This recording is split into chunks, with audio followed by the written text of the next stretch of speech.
Hi friends, అందరూ ఎలా ఉన్నారు? నేనైతే చాలా బాగున్నానండి.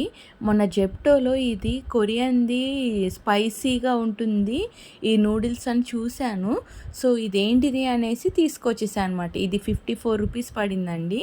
ఇది hot and spicy Korean veg noodles అనమాట. దీంట్లో మనకు ఒక పౌడర్ ప్యాకెట్ ఇచ్చారు, తర్వాత సీజనింగ్ ఆయిల్ ఇచ్చారు. ఈ 2 ప్యాకెట్స్ కూడా నూడిల్స్తో పాటుగా వచ్చినాయి. ఇంకెందుకు ఆలస్యం అని తయారు చేసేద్దాం రండి. ఫస్ట్ నూడిల్స్ ఉన్నాయి కదండీ, అందులో వచ్చిన నూడిల్స్ అది వాటర్లో వేసుకొని బాయిల్ చేసుకోవాలన్నమాట. బాయిల్ చేసుకొని అది కొంచెం మెత్తగా అయిపోతుంది కదండీ నూడిల్స్. ఆ టైంలో ఆ ఎక్సెస్ ఉన్న వాటర్ మొత్తం డ్రైన్ అవుట్ చేసేసేయాలి. డ్రైన్ చేసేసినాక ఇలా వచ్చేస్తుంది.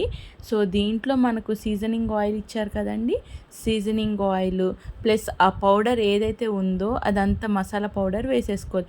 మసాలా పౌడర్ అంతాలో కూడా సెసిమీ సీడ్స్ అండి. కొరియన్ వాళ్ళు సెసిమీ సీడ్స్ ఎక్కువ తీసుకుంటారనమాట. సో అది మొత్తం నీట్గా కలిపేసుకోవాలన్నమాట. ఎక్కడ కూడా ఇవి లేకుండా, లంప్స్ అవి లేకుండా కలుపుకున్న తర్వాత ఫైనల్ లుక్ ఇట్లా వచ్చేస్తుంది అనమాట. ఇది చెప్తున్నానండి, అల్టిమేట్ స్పైసీ ఉంది అండి. చాలా అంటే చాలా స్పైసీ. పొరపాటున మన పెదాలకు అంటుకుందనుకోండి, ఆ మంట 1 అవర్ వరకు పోదన్నమాట. సో జాగ్రత్తగా తినేసేయాలి ఇది పెదాలకు అంటకుండా. సో నేనైతే ఒకసారి ట్రై చేయమనే చెప్తాను ఎవరికైనా స్పైసీగా తినాలి అని ఉంటే. ఇంతవరకు చూసారుగా, subscribe my channel. Thank you.